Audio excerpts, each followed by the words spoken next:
Shalom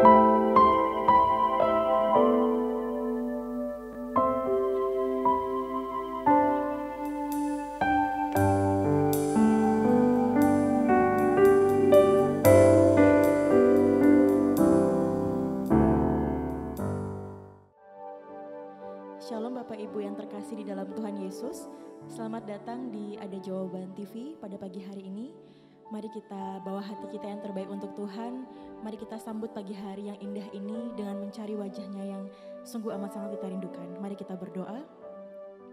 Segala pujian, hormat, dan kemuliaan hanya untuk Engkau ya Tuhan, Sang Pencipta langit dan bumi. Pada saat ini Tuhan, pagi hari ini, setiap kami mau datang dengan membawa hati kami, pujian kami dan penyembahan kami. Kami rindu Tuhan untuk mencari wajah-Mu Tuhan. Kami mau datang kepadamu dengan berikan pujian dan penyembahan kami yang terbaik Tuhan. Ampuni kami akan segala dosa dan pelanggaran kami Tuhan.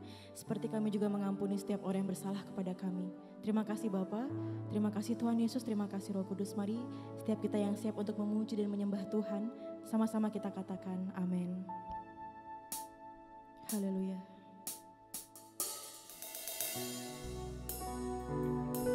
Mengalirlah kuasa-Mu ya Roh Kudus. Mengalirlah ya Tuhan.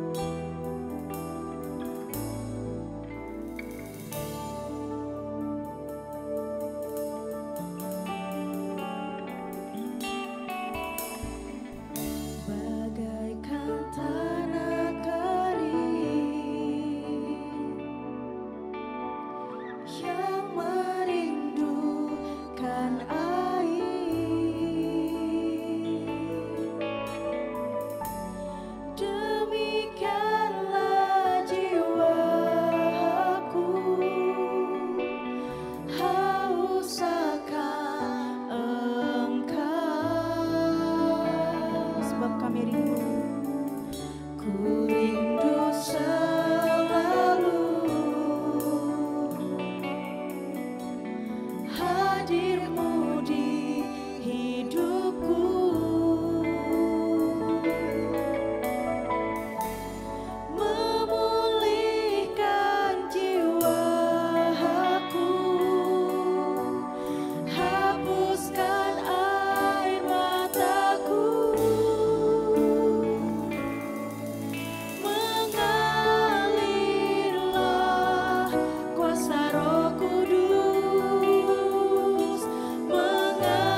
hati kami Tuhan. Kami rindu untuk lebih lagi memberikan yang terbaik hanya untuk Tuhan Yesus. Kami rindu Tuhan, kami sangat merindukan Engkau, sebab itu mengalirlah ya Tuhan. Mengalirlah kuasa Roh Kudus untuk setiap kami, di tengah kami. Apapun yang kami hadapi saat ini, kami percaya Tuhan, bahwa saat Roh-Mu bekerja, mujizat terjadi ya Tuhan. Kami percaya apapun yang kami hadapi saat ini, kami percaya dan kami serahkan semuanya ke dalam tangan kuasa-Mu Tuhan. Jadilah kehendak-Mu atas setiap kami, baik di bumi seperti di surga. Sebab itu, mari lebih lagi nyatakan yang terbaik hanya untuk Tuhan.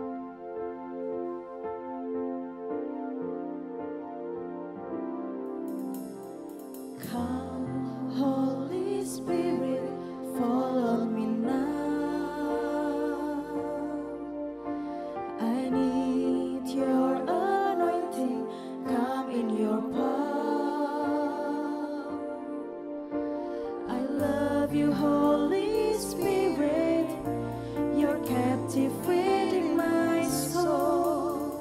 In every day I grow to love you more.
worship you in spirit and in truth. I'm reaching for your heart. You hold my life in your hands, drawing me closer to you. I feel your power in you. Nothing compares to this place where I can see you face to face. I worship you in spirit and in truth. I'm reaching for your heart. You hold my life in your hands, drawing me closer to you.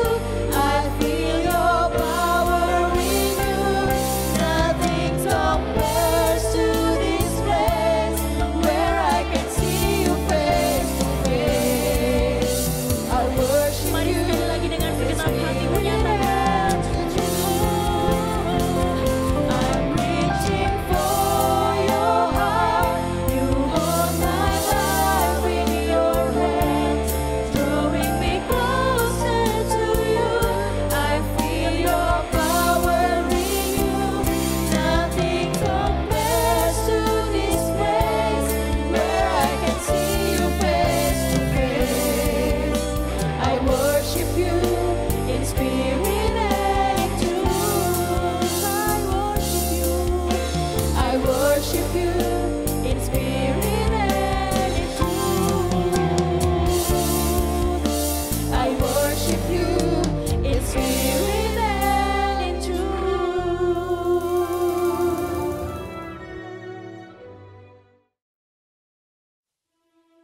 Sesudah perpisahan yang berat itu, bertolaklah kami dan langsung berlayar menuju Kos. Keesokan harinya sampailah kami di Rodos dan dari situ kami ke Patar. Di Patara kami mendapat kapal yang hendak menyeberang ke Fenisia. Kami naik kapal itu lalu bertolak. Kemudian tampak Siprus di sebelah kiri, tetapi kami melewatinya dan menuju ke Syria. Akhirnya tibalah kami di Tirus, sebab muatan kapal harus dibongkar di kota itu. Di situ kami mengunjungi murid-murid dan tinggal di situ 7 hari lamanya. Oleh bisikan roh, murid-murid itu menasihati Paulus supaya ia jangan pergi ke Yerusalem. Tetapi setelah lewat waktunya, kami berangkat meneruskan perjalanan kami. Murid-murid semua dengan istri dan anak-anak mereka mengantar kami sampai keluar kota. Dan di tepi pantai kami berlutut dan berdoa. Sesudah minta diri, kami naik ke kapal dan mereka pulang ke rumah. Dari Tirus kami tiba di Ptolemais dan di situ berakhirlah pelayaran kami.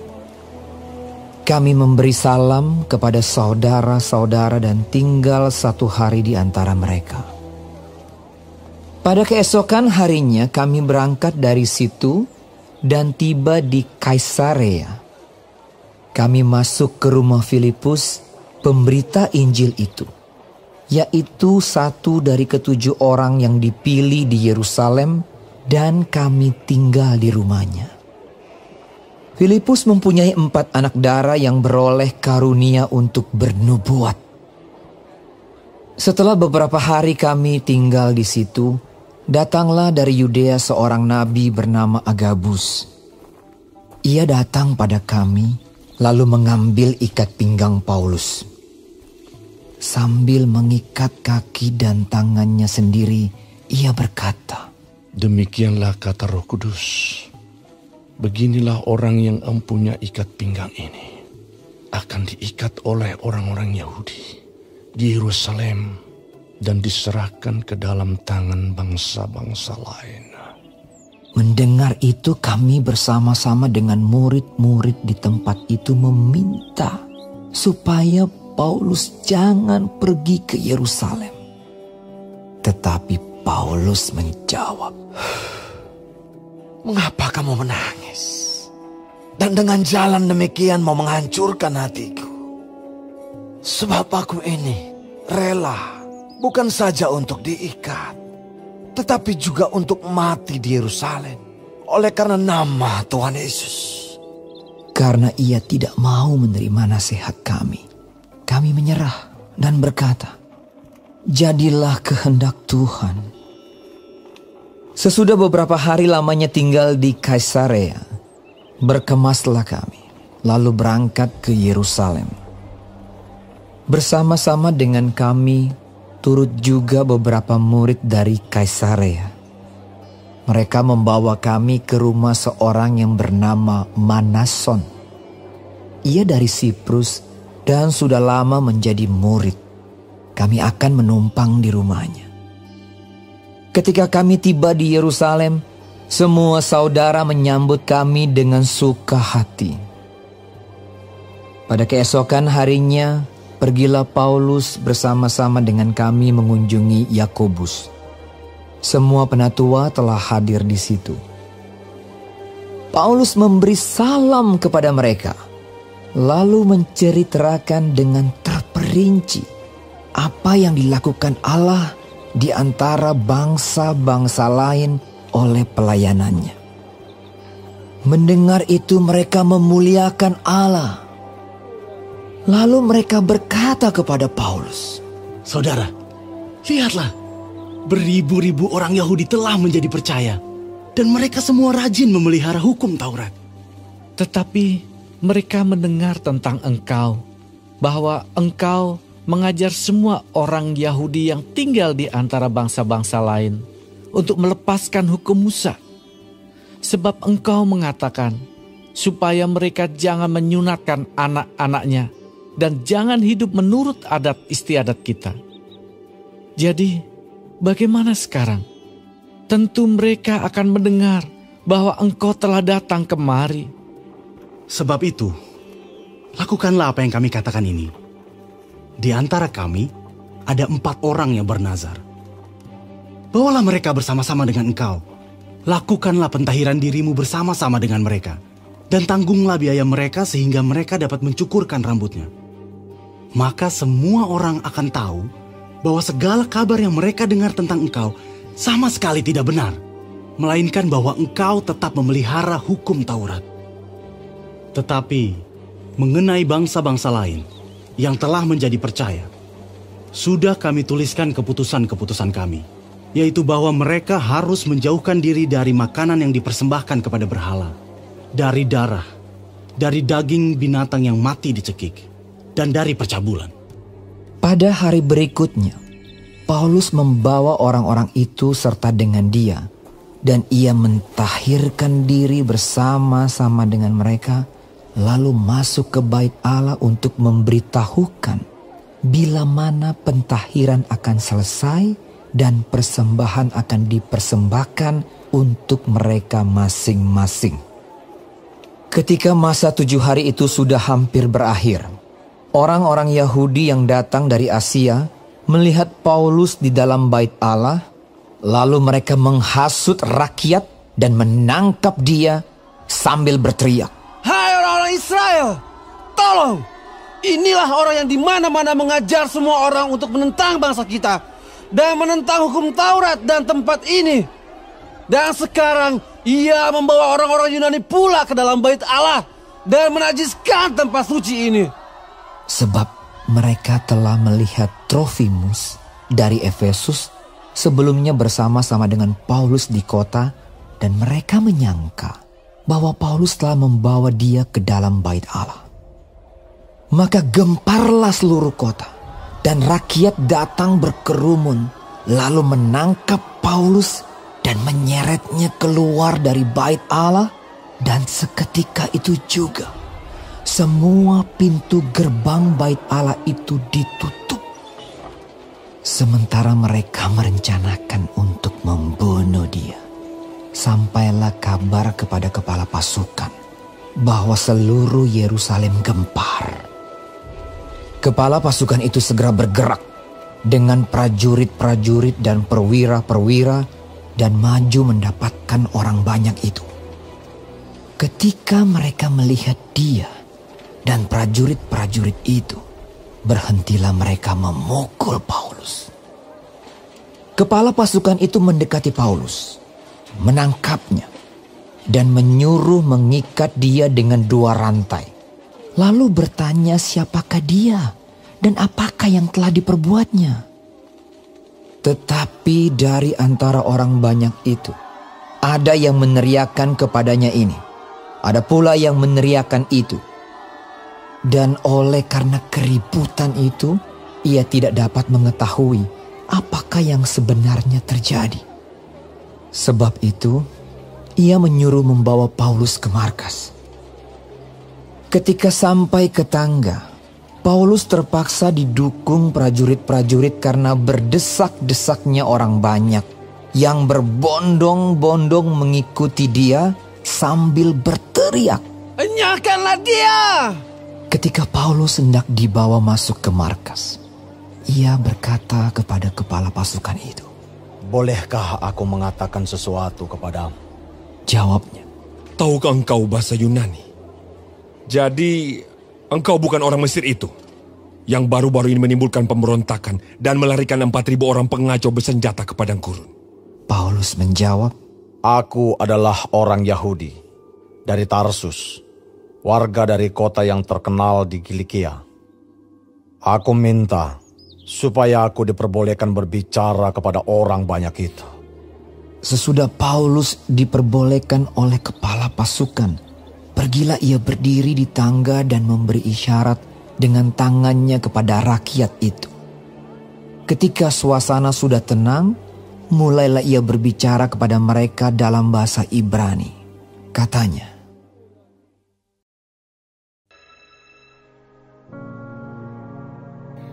Terima kasih Tuhan untuk firman-Mu pada pagi hari ini. Sungguh mengingatkan kami Tuhan untuk kami hidup semakin hari semakin berkenan di hadapan Tuhan.